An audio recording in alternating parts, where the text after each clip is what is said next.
aksi. Tadi saya ceritakan, transportasi di Jakarta, kita kata kuncinya adalah integrasi. Saya panggil semuanya sekarang, seluruh pengelola. Saya sampaikan kepada semua, kata kunci integrasi. Kalau tidak terintegrasi, maka itu bukan public transport yang baik. Harus terintegrasi. Lalu saya kumpulkan waktu itu 27 operator yang selama ini ada di Jakarta. Pertemuan dengan para operator itu dimulai dengan suasana yang amat panas. Salah satu dari sedikit pertemuan yang panasnya luar biasa. Saya seperti penangkal petir itu. Karena menampung akumulasi. Kenapa? Karena mereka merasa Pemprov itu menjadi regulator dan operator. Ada konflik of interest. Karena kami regulator, kami juga operator. Kita kumpul sama-sama. Dan katakan pada semua, tujuan kita membangun public transport yang bisa menjangkau 95% wilayah dan 95% penduduk. Dia terjangkau secara geografis tadi, terjangkau secara ekonomis, dia nyaman untuk digunakan dan terintegrasi.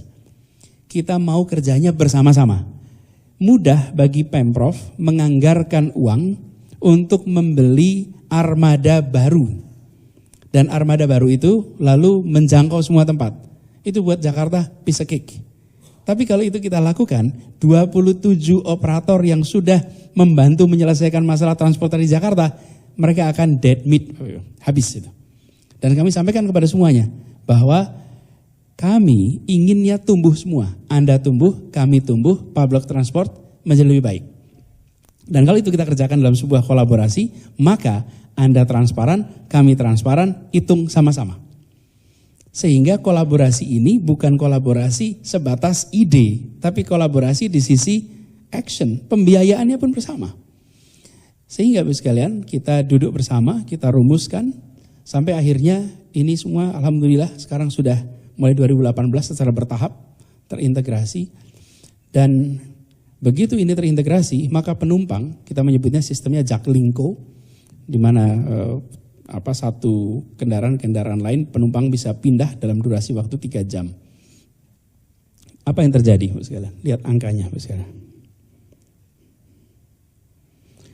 Rute kita tahun 2017 121 rute, 2019 210 rute. Kemudian jumlah mikrobus yang terintegrasi 2017 5, sekarang 50 rute. Kemudian operasi bisnya 1.500, sekarang menjadi 3.400. Tapi itu adalah barangnya. Pertanyaannya, apakah orang naik kendaraan umum tidak? Kan itu yang penting tuh. Kalau cuma nambah armada ya karena ada uang, ada integrasi, tentu saja. Do people move? Lihat angkanya sekalian.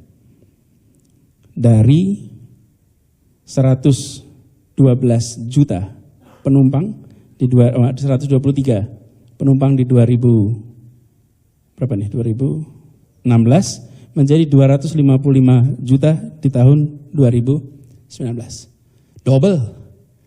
Kita bangun Transjakarta 13 tahun sampai 2017. Dalam 2 tahun angkanya naik 2 kali lipat. Kenapa? Karena dilakukan sebagai sebuah kolaborasi. Dan ketika kolaborasi Bapak sekalian, maka yang terjadi adalah mereka tumbuh dengan nyaman, kami bisa mensuplai kepada penduduk sebuah pelayanan transportasi umum yang lebih baik. Jadi bagi yang Bapak sekalian di sini yang belum biasa mencoba kendaraan umum, saya anjurkan untuk mulai mencoba. Karena biasanya yang senior-senior ini, ingatnya kendaraan umum zaman Mayasari Bakti dulu itu. Itu kelihatan baru lulus ke Jakarta, mulainya Mayasari Bakti, numpang tempat siapa gitu. Memorinya itu adalah base zaman itu gitu. Yang rebutan macam-macam. Sekarang alhamdulillah we are upgrading our system. Dan kalau nyebutnya Mayasari Bakti berarti you are a bit previous generation lah, kalau nggak mau dibilang old generation. Nah ini terus sekalian efeknya apa? Efeknya Jakarta tingkat kemacetannya turun. TomTom Traffic Index menyebutkan Jakarta tahun 2017 kota paling macet nomor 4 di dunia. Kita turun menjadi nomor 7. insya Allah keluar dari 10 besar. Nah, insya Allah keluar, biasanya orang ingin masuk 10 besar, Pak. Tapi kalau urusan kemacetan, you want to get out, gitu. Nggak mau berada di situ. Nah, kita juga di ITDP kita mendapatkan satu dari 3 kota most improved public transport in the world. Jadi this is not bad, tapi bukan selesai. Ini adalah baru awal, karena baru jalan 2 tahun ini. Kita akan kerjakan terus ke depan. Cuman saya jamin ini nggak ada di sosmed, Bu. Kalau lihat sosial media nggak ketemu yang ini. Ini adanya di dalam forum presentasi begini. Nah, Bapak sekalian yang saya hormati, contoh kolaborasinya bukan gagasan, bukan forum tukar menukar, tapi kolaborasi di aksi. Kami membayar kepada perusahaan-perusahaan pemberi jasa itu menggunakan hitungan per kilometer, tidak lagi menggunakan per penumpang. Jadi mereka menggunakan aplikasi, dari aplikasinya mereka bisa ditentukan satu hari minimal 90 kilo, maksimal 115 kilo. Nah, kita nanti bayar jumlah kilometer. Supirnya dibayar berdasarkan gaji bulanan. Jadi supirnya tidak tegang ngetem, kendaraannya juga nggak perlu ngetem, jalur gemuk dan kurus sudah tidak relevan lagi. Karena yang dihitung adalah putarannya kilometer. Sebagai ekosistem sehat, pemasukan yang lebih tinggi daripada, pengeluaran yang lebih tinggi daripada pemasukan, itulah peran negara. Jadi PSO-nya masuk di situ dan kita membeli jasa mereka. Jadi mereka itu masuk e-katalog, Pak. Jadi perusahaan-perusahaan pengelola transportasi itu masuk dalam katalog kita dan kita membeli jasa mereka dari katalog itu. It's a fair system dan kita urutkan berapa sesungguhnya biaya yang ada di mereka. Jadi sekarang mereka bisa melakukan perawatan mobil secara reguler. Karena dulu rem plus doa kan Bapak Ibu. Itu kan selalu. Karena remnya tidak selalu dirawat dengan baik. Sekarang kita berharap agar kita bisa memiliki ekosistem transportasi umum yang sehat. Nah, ini Bapak Ibu sekalian yang saya hormati, contoh bahwa integrasi yang ingin kita dorong itu tidak sebatas pada kegiatan-kegiatan sifatnya ide, tapi juga kegiatan yang sifatnya operasional di lapangan. Nah, dengan itu, Bapak sekalian, maka saya ingin mengajak kepada Bapak Ibu sekalian yang berada di IAPI untuk sama-sama kita masih punya PR, yaitu finalisasi untuk RDTR.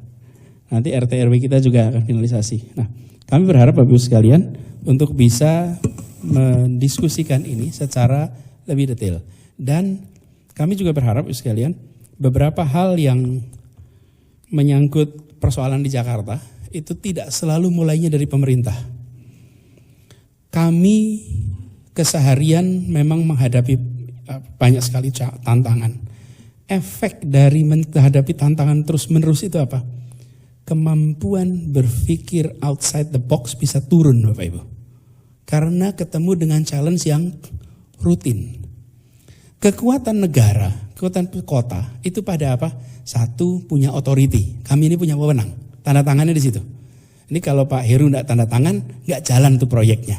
Ya, beliau kepala dinas Cipta Karya, ya beliau tanda tangan. That's his capacity. Yang kedua, kami punya fiscal capacity. Tapi kami lack of creativity. Kami lack of innovation. Dan Bapak Ibu tidak punya authority, tidak punya fiscal capacity. Betul nggak? Kalau dua ini digabung, maka fiscal capacity dikombinasi dengan authority, kombinasi dengan creativity dan innovations, maka kolaborasi itu bisa menghasilkan terobosan yang dahsyat untuk Jakarta. Nah, jadi dengan itu